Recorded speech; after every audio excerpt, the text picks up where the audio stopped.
Good morning, dear student. I am Chitra ma'am. Today I will teach you chapter मुकदमा हवा पानी का of subject Hindi literature of class 7। बच्चों, आज अपन लोग हिंदी लिटरेचर का थर्ड चैप्टर मुकदमा हवा पानी का पढ़ेंगे। जैसे कि आपको इसमें समझ में आ रहा है, इसमें हवा और पानी के बारे में मुकदमा किया गया है। तो इसमें एक पात्र हैं जो हैं मंत्री हैं, हवा है, पानी है, महाराज है। हवा और पानी कौन बने हुए हैं? इसमें दो बच्चे बने हुए हैं, वो हवा और पानी है। जैसा कि बताया जा रहा है कि यहाँ सिंहासन पूरा लगा हुआ है, राजसभा बनी हुई है। तो उस राजसभा में हवा और पानी को बुलाया गया है और हवा और पानी के बारे में जिन लोगों की शिकायत है उनको भी बुलाया गया है। तो कुछ लोग हवा और पानी के लिए शिकायत कर रहे हैं, मंत्री जी ने कहा है। तो उन्होंने कहा है हवा और पानी कमरे में बैठे हैं, तो उनको बुलाया जाता है। तभी महाराज के पास पानी आता है। पानी से भीगा हुआ एक बच्चा, कपड़े से भीगा हुआ एक बच्चा आता है। उसके अंदर एक टेप रिकॉर्डर लगा हुआ है और पानी बहने की कल की आवाज़ें उसमें सुनाई दे रही हैं। क्यों? क्योंकि ये एक दृश्य दिखाया जा रहा है हवा और पानी के बारे में। पानी महाराज की जय हो, तब पानी महाराज की जय हो बोलता है। महाराज पानी, तुम में इन लोगों की शिकायत है कि यदि शिकायत सच साबित हुई तो तुम्हें दंड किया जाएगा।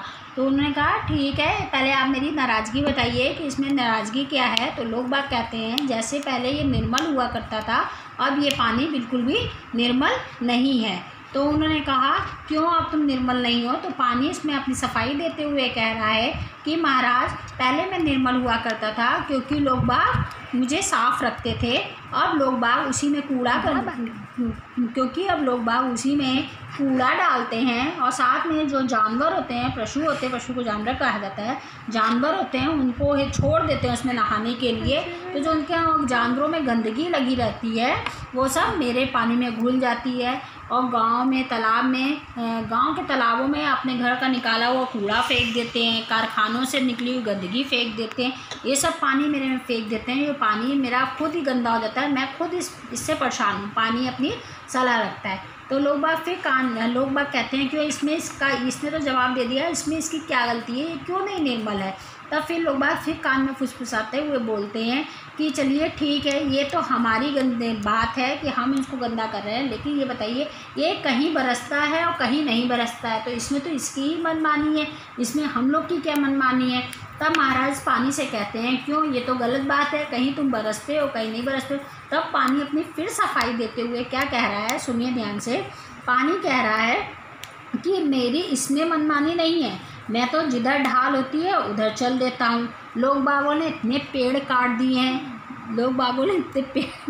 हैं, पहाड़ियाँ काट दी हैं, मैदान बन गए हैं। तो जहाँ मैदान बन गए हैं, जहाँ पेड़ नहीं है, तो मैं वहाँ कैसे बरसूँ? जहाँ पेड़ हैं, गांव वगैरह, वहाँ बरसात अच्छी हो जाती है, इसलिए मैं बरस जाता हूँ। इसमें भी मेरा कोई दोष नहीं है, यदि पेड़ ना काटे जाए तो मैं सब जगह हिसाब से बरसूँगा। तो ठीक है, चलो ये भी जो वहाँ पे लोग बैठे होते हैं तो वो लोग भी कहते हैं कि चलिए ठीक है, ये भी बात हमारी है, लेकिन अब ये बताइए गंदा पानी है, गंदगी है, बारिश में सुस्ताने के लिए मुझे क्यों ये लोग सब जगह पानी चला जाता है, घर कैसे डूब जाते हैं, बाढ़ कैसे आ जाती है, इनको अपने रास्ते बहना चाहिए, इधर उधर नहीं जाना चाहिए। तो वो महाराज से कहता है तुम क्यों इधर चले? कह रहे इसमें भी मेरी गलती नहीं है, पहले मैं पहाड़ों से निकलता था, जब पानी पहाड़ों से बारिश होती थी, पहाड़ों से टकराते हुए सीधे नदियों में नालों में आता। और लोग बागों ने बीच बीच में अपने घर बना लिए, तो मेरी जब सुस्ताने की जगह थी, वो सुस्ताने की जगह तो इन्होंने ख़त्म कर दी। नदी तालाब पाट करके इन्होंने क्या किया, पाटना मतलब कि स्थान को ख़त्म करना, पाट दिए हैं, तो वहाँ घर बना दिए हैं। तो नदी नालियों में मैं कैसे घूमता रहूँगा? मेरा स्वभाव तो इतना गंदा नहीं है मैं नदी नालों में रहूँ, इसलिए मेरा उधर चला जाता हूँ, इसमें मेरा कोई दोष नहीं है। अब बताइए कि अब मेरी और आगे क्या गलती है। तब सबने महाराज से कहा, तब सबने यही कहा कि यदि आप लोग अपने पानी को निर्मल रखें, उसमें गंदगी ना डालें, कहीं पाट करके नदी नालों को मकान ना बनाएं, तो मैं स्वयं निर्मल होकर के साफ़ सुथरा सही जगह पे बहूँगा, मेरे लिए कहीं गंदगी नहीं होगी और मैं कहीं बाढ़ नहीं आएगी, सब जगह निर्मल बहूँगा। तो ये तो पानी की कहा सुनी हो गई। पानी ने अपना इंसाफ दे दिया और उसको कोई भी दंड नहीं मिला, वो रिहा हो गया। अब दोबारा बात आई, क्योंकि इसमें आपको बताया गया था मुकदमा किस किस के बीच में था, हवा और पानी बीच में। अभी मुकदमा किसका ख़त्म हुआ है, पानी का। अब मुकदमा किसका आ रहा है, हवा का। अब हवा को बुलाया जाता है दरबार में, तो लोग बाग कहते हैं चलिए, पानी का मुकदमा ख़त्म हुआ। हवा के लिए भी हमारी बहुत सारी शिकायतें हैं।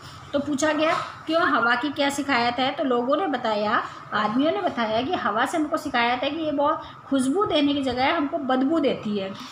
तो उसमें हवा कहती है इसमें मेरा कोई दोष नहीं है, मैं कहाँ बदबू देती हूँ। लोग बात झूठ मूठ मेरा आरोप लगाते हैं, क्योंकि लोग बात जो पशु पंछी होते हैं मरे हुए इधर उधर फेंक देते हैं, और गंदगी कूड़ा ये सब इधर उधर फेंक देते हैं, कारखानों से निकली हुई गंदगी इधर उधर फेंक देते हैं, जो कि मेरी हवा में घुल जाती है। और मेरा तो काम है हवा का बहना, मैं बहती हूँ तो सबके पास बदबू पहुँचती है, बल्कि मेरी खुद इसमें घुटन होती है, मैं भी हो जाती हूँ। एक बार ऐसे ही याद होगा, आप लोग अपने पेरेंट्स से पूछेगा, उनको भी याद होगा, भोपाल में एक बार कारखाने से जहरीली गैस निकली थी जो हवा में मिल गई थी, और कई लोग जिसके कारण मर गए थे। तो हाँ, ये भी इसमें हवा की कोई गलत नहीं था, ये तो कारखाने से जहरीली गैस निकली थी, वो हवा में समर्थ होकर के वो बह रही थी, इसलिए हुआ था। तो उसके लिए मेरी क्या है, तो लोग ने कहा चलिए इसमें हमारी गंदगी है, लेकिन कभी कभी तुम इतनी तेज़ चलती हो कि मिट्टी लेके उड़ती हो, हम लोग की आँखों में आ जाती हो, तबाही मचा देती हो, सब जगह उड़ने लगती हो।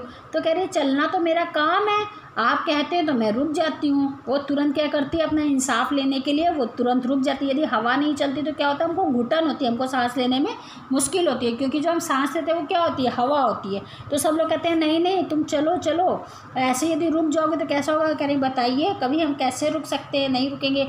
फिर कहते हैं अच्छा तुम चलो, लेकिन साफ़ सुथरी बहो और धीरे धीरे चलो, तो हमको कोई दिक्कत ना हो। कह रहे हम धीमे धीमे चलते हैं, लेकिन कहीं कहीं कूड़े के रेत के ढेर ऐसे गाँव के बाहर, घरों के बाहर लोग घरों का कूड़ा निकाल के बाहर फेंक देते हैं कि मुझको उसको खिसकाना पड़ता है, तो मुझे तेज़ गति से चलना पड़ता है।